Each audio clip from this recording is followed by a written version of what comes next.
Hello everyone, welcome back to our channel. आप सभी का इस यूट्यूब प्लेटफॉर्म पे स्वागत है। मेरा नाम है प्रतिभा। सो स्टूडेंट, होम साइंस के प्रीवियस ईयर क्वेश्चन सीरीज में हम सॉल्व कर रहे थे आपके एलटी ग्रेड 2018 का पेपर। जहां तक हमने 20 क्वेश्चंस कर लिए थे, आज हम वहीं से कंटिन्यू करेंगे। यानी 21 क्वेश्चन से आज का जो सेशन है वो स्टार्ट होगा। और ये जो सेशन है ये आप सभी स्टूडेंट के लिए इम्पॉर्टेंट है, चाहे आप यूजीसी नेट की प्रिपरेशन कर रहे हों, असिस्टेंट प्रोफेसर की, DT+B की, क्योंकि इस तरीके के जो आपके एग्ज़ाम हैं उसमें भी आपके लॉन्ग क्वेश्चन पूछे जाते हैं। एंड यहाँ पे लॉन्ग एंड शॉर्ट क्वेश्चन दोनों आपके कंबाइंड रूप में आते हैं। सो इम्पॉर्टेंट है जितना ज़्यादा हो सके आप प्रीवियस ईयर क्वेश्चन की प्रैक्टिस कीजिए, क्योंकि कई बार आपके प्रीवियस ईयर क्वेश्चन रिपीट भी होते हैं। तो देर ना करते हुए आज का सेशन स्टार्ट करते हैं। ये सेशन पसंद आए तो लाइक शेयर सब्सक्राइब जरूर कीजिएगा, अपना प्यारा सा कमेंट देना मत भूलिएगा। चलिएगा 21 से हम स्टार्ट करते हैं आज का क्वेश्चन। सो ये सारे क्वेश्चन हम ऑलरेडी कर चुके हैं। अभी तक अगर आपने वो क्लासेस नहीं देखी हैं तो प्लीज़ देख लीजिएगा, आपको एक तरीके से हेल्प मिलेगी। चलिएगा 21 से हम कंटिन्यू करते हैं। सो यहाँ तक के क्वेश्चन हमने ऑलरेडी कर लिए थे। 21 से स्टार्ट करते हैं। सो आप सभी स्टूडेंट आई होप रेडी हैं इन क्वेश्चन आंसर सीरीज में, और आप भी मेरे साथ साथ क्वेश्चन आंसर क्वेश्चन का आंसर देते जाइएगा। सो क्वेश्चन है आप सभी के सामने पूछा गया है, एक सादी पोशाक जिसमें कोई बाहरी सजावट ना हो, मतलब एक सिंपल बिल्कुल प्लेन आपका जो पोशाक है जिसमें कोई भी बाहरी सजावट ना हो। ऑप्शन ए है संरचनात्मक डिज़ाइन, बी है सजावटी डिज़ाइन, सी है सतही डिज़ाइन, और डी है आपका उपर्युक्त सभी। ठीक है, वो नीचे आपकी एक्सप्लेनेशन दी हुई है। बताइएगा 21 का करेक्ट आंसर क्या होगा। 21 का आपका करेक्ट आंसर क्या होगा स्टूडेंट, बताइएगा।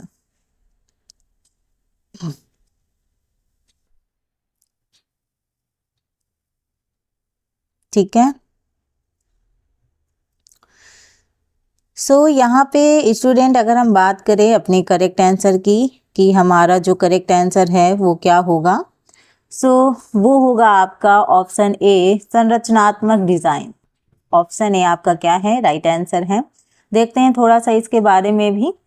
तो जो आपका स्ट्रक्चरल जो आपका डिज़ाइन है, यानी जो संरचनात्मक डिज़ाइन है, ये वह डिज़ाइन है जो वस्तु की मूल संरचना, आकार, कटिंग या रूप से बनता है। इसमें कोई भी अतिरिक्त सजावट नहीं होती, यानी एक्स्ट्रा जो आपका डेकोरेशन होता है वो नहीं होती है। जैसे आपका साधारण फ्रॉक वगैरह हो गया, सादा शर्ट बिना छपाई वाला कुर्ता, ये सारी चीज़ें, मतलब कोई भी आपका एक तरीके से बाहरी, या आप इतना कह सकते हैं कि जो एक्स्ट्रा डेकोरेशन होती है वो सारी चीज़ें नहीं होती हैं। ठीक है, वहीं अगर हम बात करें आपका डेकोरेटिव आपका डिज़ाइन, तो ये आपका वो डिज़ाइन होती है जिसमें कढ़ाई, लेस, बटन, रिबन आदि जोड़कर हम थोड़ा सा क्या करते हैं, सजावट करते हैं। जैसे कढ़ाई वाली साड़ी हो गई, लेस बॉर्डर वाला कुर्ता हो गया वगैरह। सरफेस डिज़ाइन की बात करें तो वस्तु की सतह पर की गई सजावट, जैसे आपका छपाई पेंटिंग हो गया, एप्लिक हो गया, टाई एंड डाई हो गया, ब्लॉक पेंटिंग हो गए, ये सारी चीज़ें इसकी क्या है, उदाहरण है। चलिएगा नेक्स्ट क्वेश्चन है आपका कार्बोनाइजिंग एक। तो आपका जो कार्बोनाइजिंग है वो क्या है, सुखाने की प्रक्रिया है, बी है फिनिशिंग प्रक्रिया है, सी है रोविंग प्रक्रिया है, या फिर डी है रेटिंग प्रक्रिया। तो जो आपका कार्बोनाइजिंग है वो क्या चीज़ है, कौन सा प्रोसेस है वो, ये आपको बताना है। तो देखिएगा जो आपका कार्बोनाइजिंग है वो आपकी फिनिशिंग प्रोसेस है, फिनिशिंग प्रक्रिया है। ऑप्शन जो बी है वो आपका क्या है, करेक्ट है। यानी एक तरीके से अगर हम बात करें, इसमें कपड़े को अट्रैक्टिव और उपयोग योग बनाने के लिए इसमें उपचार किया जाता है। तो कार्बोनाइजिंग में एक्चुअली क्या है, ऊन या जो आपका मिश्रित कपड़ा है उसमें जो पौधे के अंश हैं उसको सल्फ्यूरिक एसिड से, जो आपका सल्फ्यूरिक एसिड होता है उससे क्या करते हैं, जलाते हैं, जिससे वो चीज़ हट जाए। ठीक है, तो इतना आप याद रखेंगे। तो आपका जो कार्बोनाइजिंग होता है उसमें जो ऊन या जो भी मिश्रित जो कपड़े होते हैं, या जो कपड़ों से जो आपके पौधे के अंश निकलते हैं, उसको किसमें, सल्फ्यूरिक एसिड से जलाकर क्या कर दिया जाता है, एक तरीके से हटा दिया जाता है। वहीं सुखाने की प्रक्रिया की बात करेंगे तो नमी निकालने के लिए उपयोग होता है, जैसे धूप या मशीन से हम कपड़ा सुखा रहे हैं, तो ये आपका हो जाएगा रूविंग प्रोसेस की बात करेंगे तो ये सूत बनाने की स्टार्टिंग जो स्टेज होती है वो होता है, यानी रेशो को मोड़कर लंबा करना, और ये किससे होता है, ये स्पिनिंग से पहले की जाती है।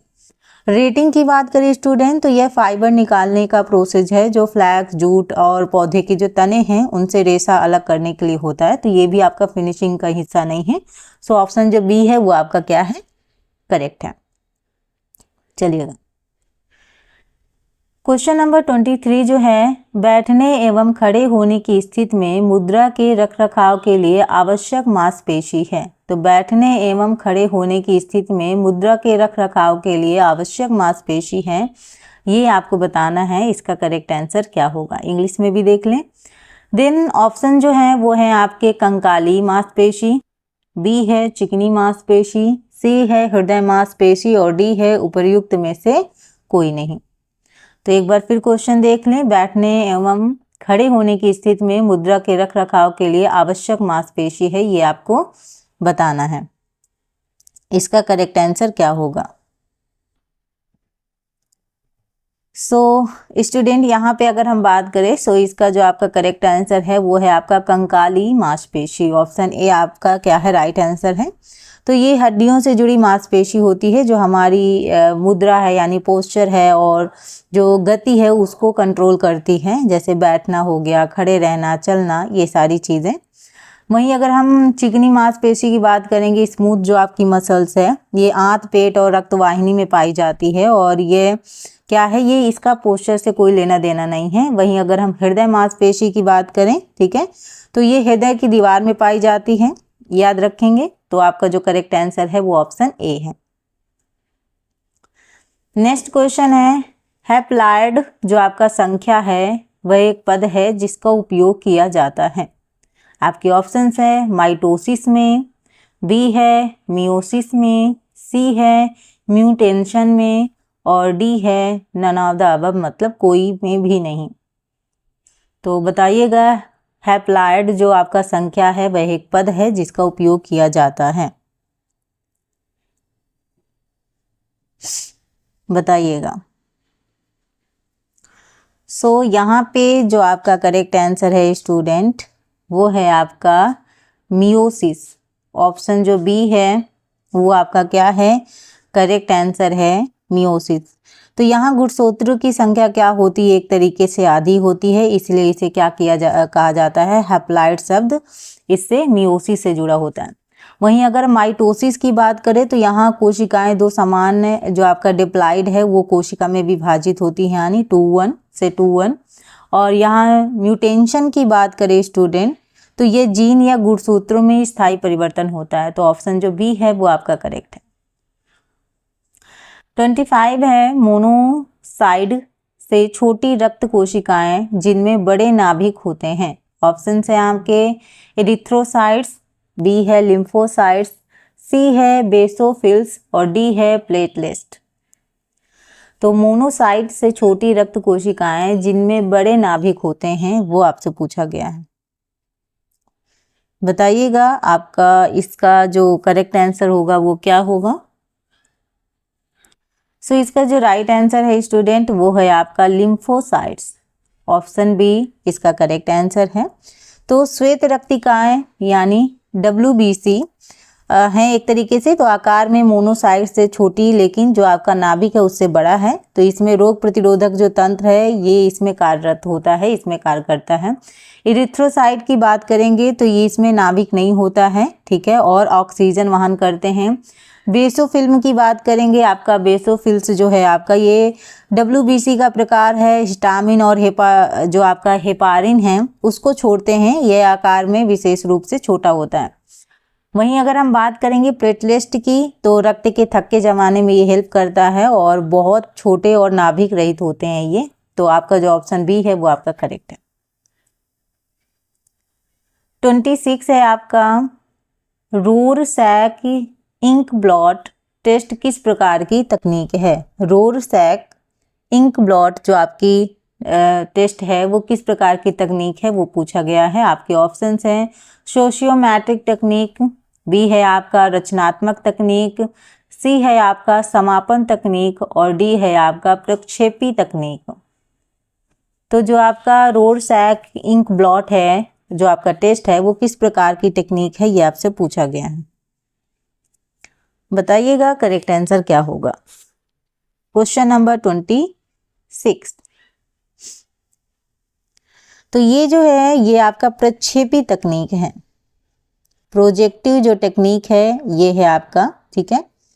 तो यहाँ पे बात करें तो व्यक्ति के अवचेतन जो विकास मतलब जो थॉट हैं, जो उनकी इमोशंस हैं, उनको प्रकट करने की ये जो टेक्निक होती है।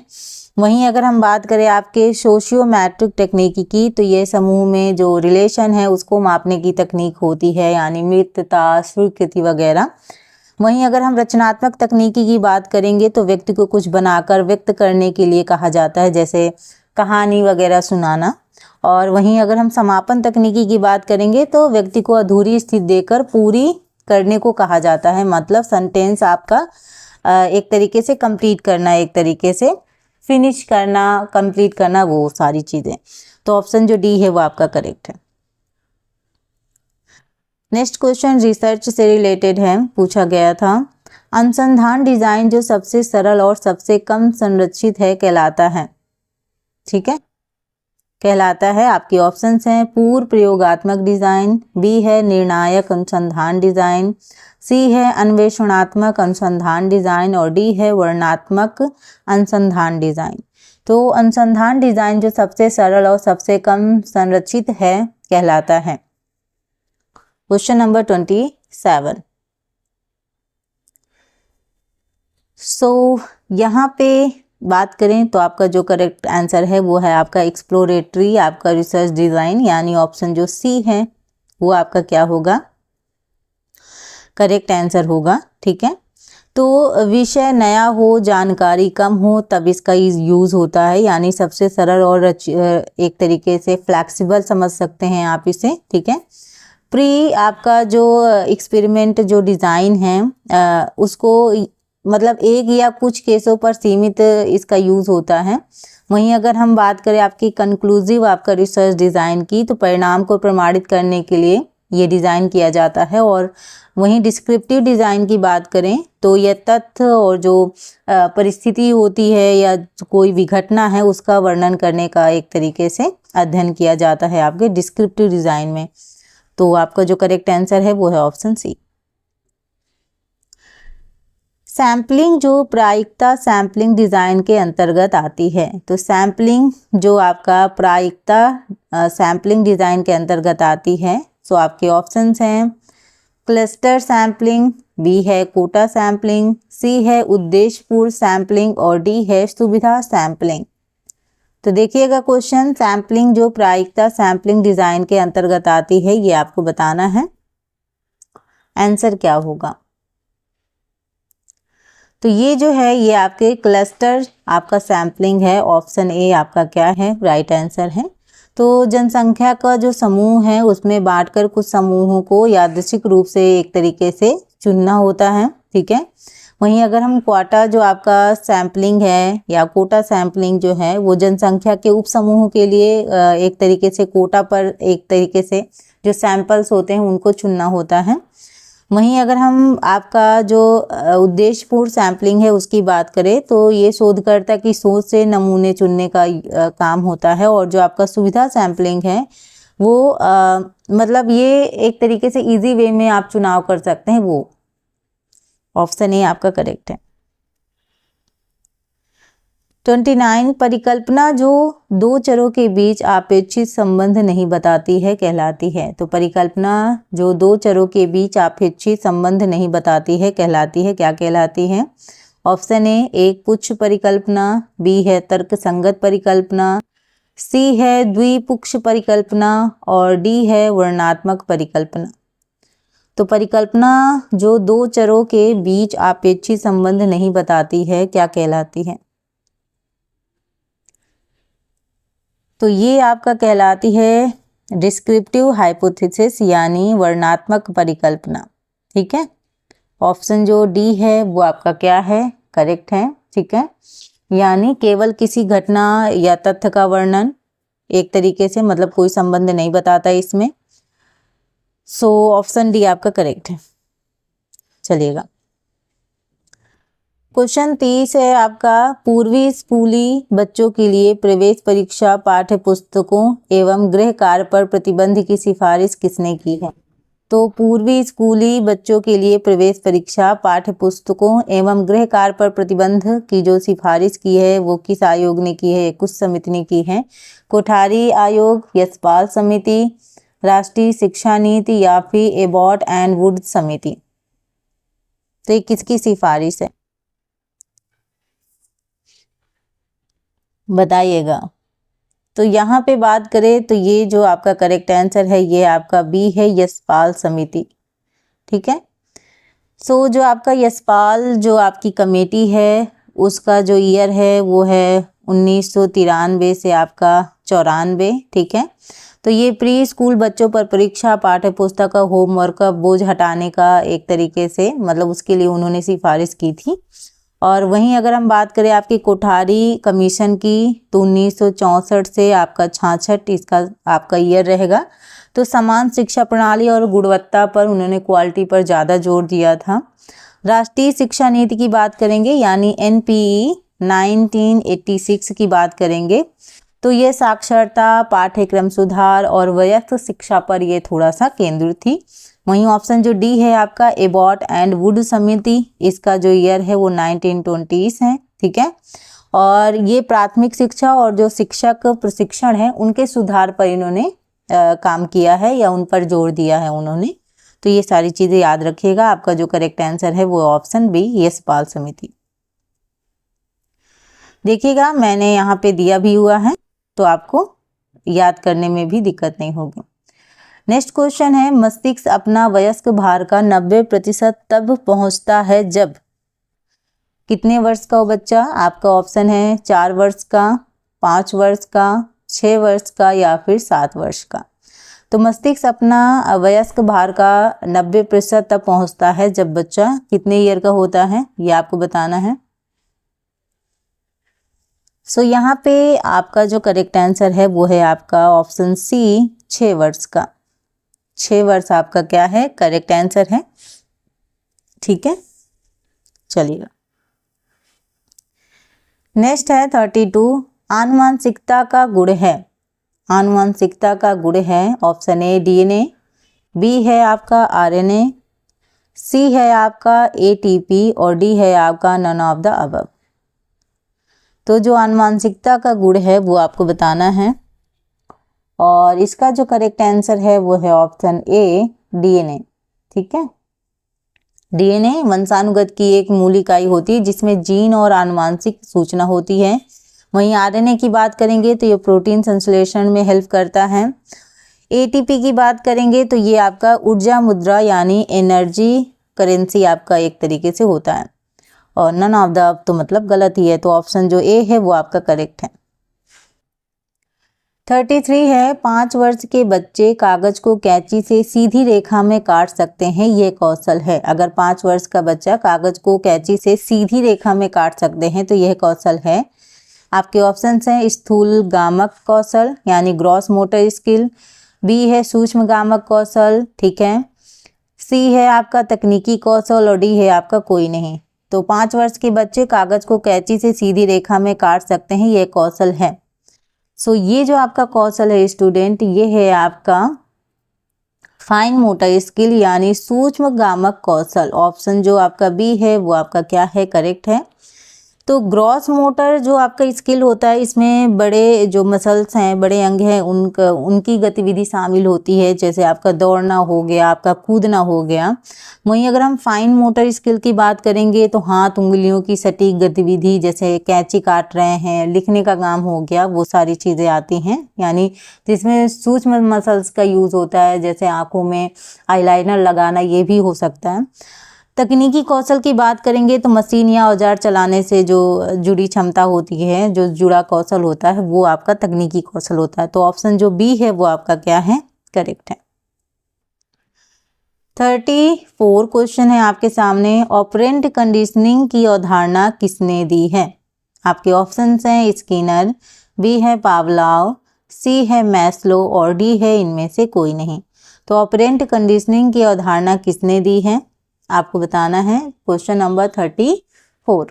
तो ये जो अवधारणा है ये दिया है आपके स्किनर महोदय जी ने, यानी ऑप्शन ए आपका करेक्ट है। ठीक है, यानी उन्होंने कहा कि जो आपका बिहेवियर है वो पुरस्कार और दंड से नियंत्रित किया जा सकता है, यानी अगर रिवॉर्ड दिया जाए या पनिशमेंट दिया जाए तो दोनों से वो चीज़ कंट्रोल हो सकती है, आपका बिहेवियर। ठीक है, वहीं अगर हम पावलोव की बात करते हैं तो क्लासिकल कंडीशनिंग दिया है, उन्होंने कुत्ते पर प्रयोग किया था, जो कुत्ते को एक पिंजरे में रखा और फिर मतलब उनके सामने खाना रखा, बेल बजाई, मतलब सलाइवा बाहर निकला, तो ऐसा वो जो प्रैक्टिस थी भोजन के थ्रू उन्होंने करने की कोशिश की। मैस्लो की बात करेंगे तो नीड हायरार्की थ्योरी उन्होंने दी है, यानी मानव आवश्यकताओं का जो सिद्धांत है वो मैस्लो महोदय जी ने दिया है। तो ऑप्शन जो ए है स्किनर की थ्योरी है ये, जिसमें आप किसकी बात करते हैं, रिवॉर्ड एंड पनिशमेंट की बात करते हैं, व्यवहार को वो कंट्रोल कर सकते हैं, चेंज कर सकते हैं एक तरीके से।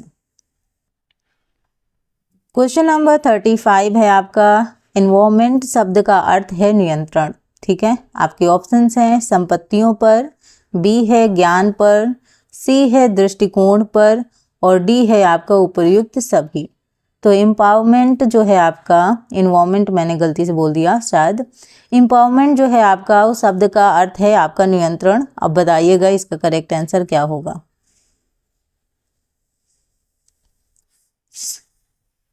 सो क्वेश्चन नंबर 35 का जो आपका राइट आंसर है वो है आपका डी, यानी उपर्युक्त सभी।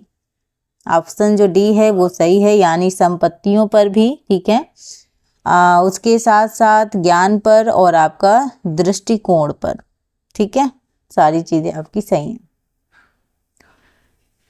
क्वेश्चन नंबर 36, विस्तार शिक्षण के चरणों का सही क्रम दीजिए। आपके ऑप्शंस हैं ध्यान आकर्षण, बी है संतुष्टि, सॉरी बी कह रही हूँ 2, एंड 3 है इच्छा, 4 है आपका विश्वास, 5 है आपका क्रिया, एंड 6 है आपका रुचि।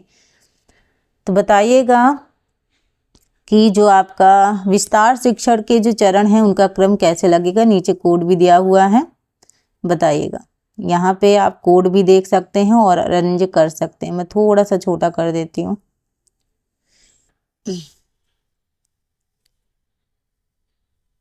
क्वेश्चन नंबर 36, राइट आंसर क्या होगा। सो यहाँ अगर हम बात करें स्टूडेंट इसके करेक्ट आंसर की, तो सबसे पहले अगर हम बात करें तो यहाँ पे आपका होगा अटेंशन, यानी ध्यान आकर्षण पहले आएगा। देन उसके बाद आएगी रुचि, यानी इंटरेस्ट। ठीक है, देन उसके बाद होगा आपका डिजायर, यानी आपका इच्छा। ठीक है, इच्छा के बाद आपका आएगा क्या आएगा, यस विश्वास 4th नंबर पे। उसके बाद आपका होगा 5th में एक्शन, एंड लास्ट में आपका होगा सेटिस्फैक्शन, यानी आपका संतुष्टि। तो इस तरीके से आपका क्या लगेगा, पूरा क्रम लगेगा। ठीक है, तो यानी एक तरीके से कहा जाए तो आपका पहला, देन उसके बाद 6 होगा, 6 के बाद आपका 3 होगा, 3 के बाद 4, 4 के बाद 5, 5 के बाद आपका लास्ट में 2 आएगा। तो लास्ट में 2 तो आपका यहीं पे आ रहा है, लेकिन यहाँ पे 6 नहीं आ रहा, तो यहाँ पे थोड़ा सा हम सही कर देते हैं इसको करने पर। ठीक है, यानी पहले आपका अटेंशन होगा, यानी ध्यान आकर्षण, यानी सबसे पहले आप ध्यान आकर्षित करना है। देन उसके बाद आपका इंटरेस्ट होगा, ठीक है, यानी जिज्ञासा और रुचि जगाना। फिर आपका क्या होगा, आपका डिज़ायर यानी इच्छा, यानी सीखने या अपनाने की इच्छा जागृत होगी। देन उसके बाद आपका विश्वास होगा, यानी मन में विश्वास बनाना कि यह सही है। ठीक है, ये 4th नंबर पे होगा। देन उसके बाद व्यवहार में लाना, यानी फिर आप एक्शन करोगे। ठीक है, तो आपका 5th में हो जाएगा। और लास्ट में आपका होगा क्या, सेटिस्फैक्शन, यानी आपका क्या होगा, परिणाम से संतुष्टि मिलना। यानी अगर हम कह दें तो आपका जो कोड सही होगा वो पहला होगा फर्स्ट, फिर आपका 6, 6 के बाद आपका 3, 3 के बाद आपका 4, 4 के बाद 5 और 5 के बाद 2। तो ये जो है 1 6 3 4 5 2 ये आपका कोड करेक्ट होगा। बाकी जो कोड लिखें वो थोड़ा सा डिफरेंस है। ठीक, चलेगा। सो क्वेश्चन है आपका, निम्न घटनाओं को कालानुक्रम में व्यवस्थित कीजिए। तो आपको अरेंज करना है। अगर आपको इनका ईयर पता है तो आप आराम से अरेंज कर सकते हैं। पहला है आपका मार्थाडम परियोजना, दूसरा है सेवाग्राम परियोजना, तीसरा है गुड़गांव परियोजना और चौथा है आपका इटावा परियोजना। बताइएगा इसका सीक्वेंस कैसे लगेगा। यहाँ पे मैं एक को थोड़ा सा चेंज करूँगी, ठीक है। यहाँ पे जो डी वाला है उसमें आप कर लीजिए 3, 2, 1 एंड 4, ठीक है। 3, 2, 1 एंड 4 ये आपका ऑप्शन डी रहेगा। अब बताइएगा इसको अरेंज करेंगे तो कैसे करेंगे। सो यहाँ मैं बात करूँ आपका, तो सबसे पहले आपका आएगा गुड़गांव परियोजना, और जो आपका गुड़गांव परियोजना 1920, और याद रखिएगा भारत की पहली सामुदायिक विकास परियोजना है ये। देन उसके बाद आपका आएगा सेवाग्राम परियोजना, इसका भी आपका क्या है 1920 ही है, ठीक है। कई जगह आपको 1921 भी लिखा दिख सकता है, बट 21 नहीं है, 20 ही है। और यहाँ पे ये गांधी जी के नेतृत्व में ग्राम विकास स्वावलंबन हेतु ये स्टार्ट किया गया था। देन उसके बाद आपका आता है मार्थाडम परियोजना, जो कि आपका इसका जो ईयर है वो आपका क्या है 1928 है।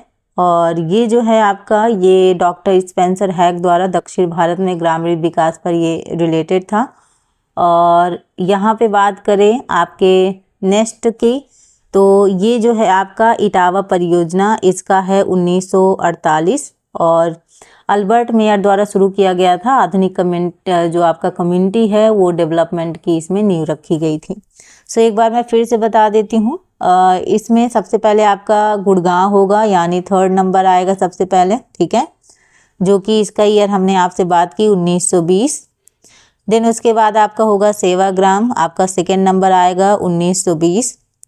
उसके बाद आपका होगा मार्थाडम परियोजना, ठीक है, यानी 1st नंबर आएगा। और मार्थाडम जो परियोजना है उसका जो ईयर है वो 1921 है। कई जगह लिखा रहता है 1921 भी, और कई जगह 1928 भी दिखेगा, बट 1921 आपका सही है। और उसके बाद आपका इटावा परियोजना 1948। तो यहाँ पे इस तरीके से जो मैंने आपको क्रम बताया था वो था ऑप्शन डी में आपका 3, 2, 1 एंड 4, ये आपका सही होगा, चलेगा। नेक्स्ट क्वेश्चन है आपका, निम्न में से कौन सा संचार में बाधा नहीं है। ऑप्शन ए है शोर, बी है भाषा, सी है आय समूह और डी है बोरियत। तो कौन सा संचार में बाधा नहीं है, मतलब कौन सा कम्युनिकेशन में बैरियर नहीं है, ये बताना है आपको। तो यहाँ पे इनकम जो आपका ग्रुप है ये आपका संचार में बाधा नहीं है, यानी ऑप्शन जो सी है यानी आय समूह, ये आपका करेक्ट है, चलेगा। नॉइस में बाधा होती है, लैंग्वेज आपका सिस्टमैटिक बैरियर है, ठीक है, और ये आपका बोरियत आपका मानसिक ऊब है, तो ये ऑप्शन सी आपका राइट होगा। क्वेश्चन नंबर 40, सामुदायिक विकास किस अवधारणा से विकसित हुआ है। तो आपके ऑप्शंस हैं ए सामूहिक शिक्षा, बी है विस्तार शिक्षा, सी है सामाजिक शिक्षा और डी है उपयुक्त में से कोई नहीं। तो सामुदायिक विकास किस अवधारणा से विकसित हुआ है, आपके ऑप्शंस नीचे दिए हैं, बताइएगा करेक्ट आंसर क्या होगा। सो यहाँ पे जो राइट आंसर है वो है आपका स्टूडेंट विस्तार शिक्षा, एक्सटेंशन एजुकेशन आपका क्या है, करेक्ट आंसर है। तो कम्युनिटी डेवलपमेंट का जो आधार है वो एक्सटेंशन एजुकेशन है, यानी समाज में सुधार हेतु हम शिक्षा का जितना ज़्यादा प्रसार कर सकते हैं। तो यहाँ पे स्पेशली ग्रामीण से भी रिलेटेड होता है, ज़्यादातर ग्रामीण एरिया में वो एजुकेशन नहीं पहुँच पाती, वो सारी जो चीज़ें हैं वो जो ज़्यादा नॉलेज जो विस्तार हुआ है वो अच्छे से नहीं पहुँच पाता है, तो वो पहुँचाने के लिए भी एक्सटेंशन एजुकेशन ज़रूरी है।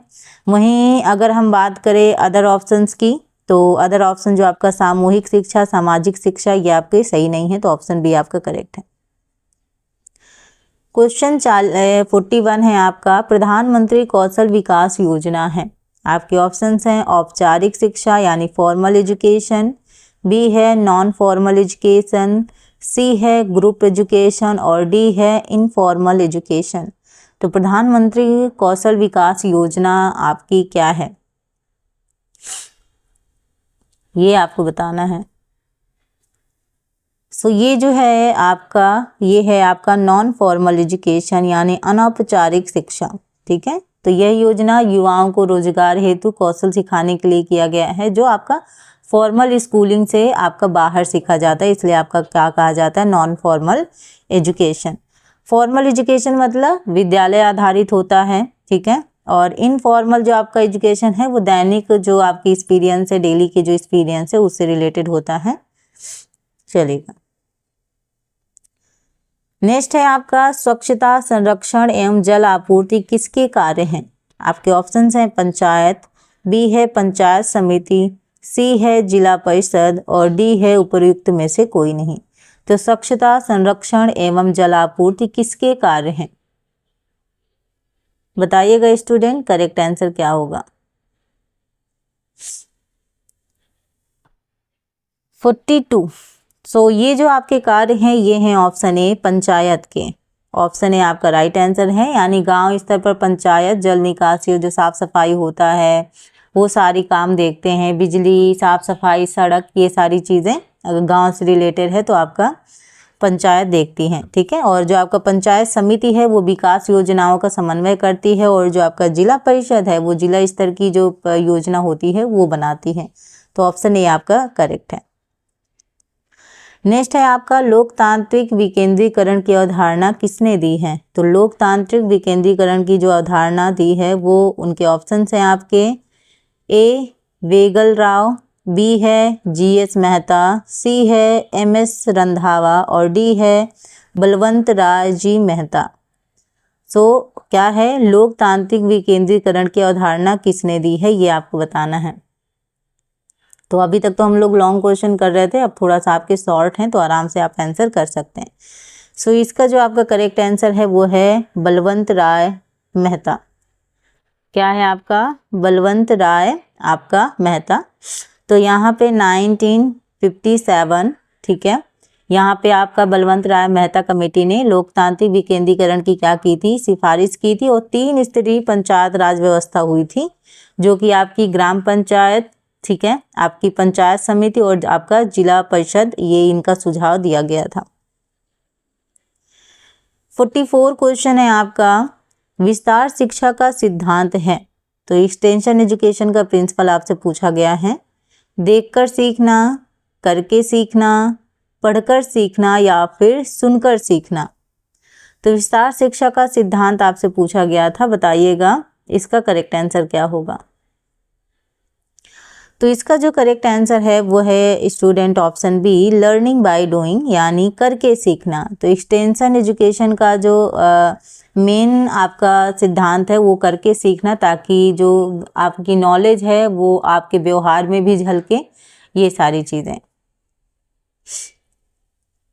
चलिएगा, नेक्स्ट है 45, फ्लैश कार्ड की अधिकतम संख्या जो उपयोग की जा सकती है। तो फ्लैश कार्ड की अधिकतम संख्या जो उपयोग की जा सकती है 20 से 22, 10 से 12, 15 से 20 या फिर 6 से 8, बताइएगा।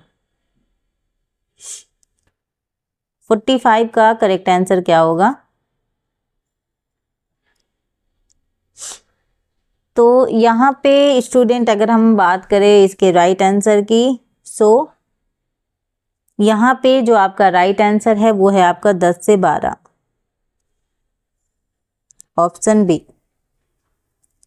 चलेगा, नेक्स्ट है आपका, निम्न में से कौन सा परीक्षण 2 स्वतंत्र नमूनों की प्रसरण की तुलना करने के लिए उपयोग किया जाता है। इसमें शायद इंग्लिश नहीं है, तो कौन सा परीक्षण 2 स्वतंत्र नमूनों की प्रसरण की तुलना करने के लिए उपयोग किया जाता है। आपका है टी परीक्षण यानी टी टेस्ट, बी है आपका X2 परीक्षण यानी X2 टेस्ट, जेड परीक्षण और एफ परीक्षण यानी जेड टेस्ट और आपका एफ टेस्ट। बताइएगा 46 का आंसर क्या होगा। तो इसका जो है वो आपका करेक्ट आंसर है एफ टेस्ट यानी एफ परीक्षण, ये आपका क्या होगा, करेक्ट आंसर होगा। तो ये जो आपका एफ परीक्षण होता है, ये जो 2 इंडिपेंडेंट सैंपल्स हैं उनके वेरिएंस की एक तरीके से क्या करता है, तुलना करता है, ठीक है, तो याद रखेंगे। एंड अगर हम यहाँ पे जेड परीक्षण की बात करेंगे तो ये लार्ज सैंपल्स का एक तरीके से तुलना करता है आपका। और X2 परीक्षण की अगर हम बात करें तो यहाँ पे एसोसिएशन जांचने के लिए किया जाता है। तो T जो आपका परीक्षण है वो मीन्स की तुलना के लिए किया जाता है। नेक्स्ट क्वेश्चन है 47। निम्न में से किस प्रकार की परीक्षण तकनीक में एक विशिष्ट लघु अवधि के लिए परीक्षण किया जाता है? आपके ऑप्शंस हैं प्राकृतिक परीक्षण, बी है अनौपचारिक परीक्षण, सी है समय सैंपलिंग परीक्षण और डी है उपर्युक्त में से कोई नहीं। तो किस प्रकार की परीक्षण तकनीक में एक विशिष्ट लघु अवधि के लिए परीक्षण किया जाता है? बताइएगा।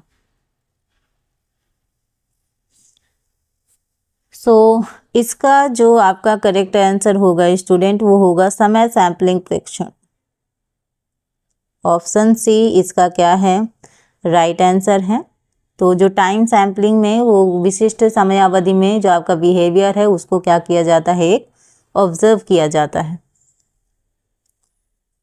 नेक्स्ट है 48। वस्तु विश्लेषण उपागम का उपयोग किया जाता है। आपके ऑप्शंस हैं लाइकर्ट प्रकार का पैमाना, बी है थर्स्टोन प्रकार का पैमाना, सी है गटमैन का पैमाना और डी है उपर्युक्त में से कोई नहीं। तो वस्तु विश्लेषण उपागम का उपयोग किया जाता है, क्वेश्चन पूछा गया है, बताइएगा 48 का करेक्ट आंसर क्या होगा।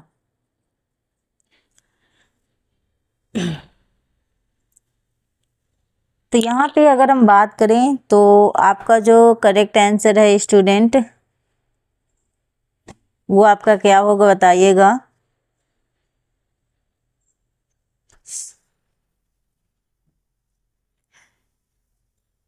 तो यहाँ पे अगर हम बात करें आपके करेक्ट आंसर की स्टूडेंट तो इसका जो आपका राइट आंसर है वो आपका थर्स्टोन प्रकार का पैमाना। ये जो होता है ये इसमें प्रत्येक जो आइटम है इनका एनालिसिस कर वेटेज दिया जाता है, इसलिए इसमें जो आइटम होते हैं उनका एनालिसिस अप्रोच यहाँ पे किया जाता है। तो यहाँ पे जो लाइकर्ट प्रकार का पैमाना है यहाँ पे एग्री और डिसएग्री रेटिंग पर ये रिलेटेड होता है। और जो आपका गटमैन पैमाना है ये आपका एक तरीके से कैलकुलेटिंग स्कोरिंग टाइप का होता है। तो यहाँ पे जो आपका ऑप्शन बी है वो आपका करेक्ट है। Question number 49। निम्न में से कौन सा डाटा सेट को दो बराबर भागों में विभाजित करता है? आपके ऑप्शंस हैं मीन, बी है आपका मोड, सी है आपका मीडियम और डी है आपका काई स्क्वायर। तो कौन सा डाटा सेट दो बराबर भागों में विभाजित करता है ये आपसे पूछा गया है। 49 का करेक्ट आंसर क्या होगा?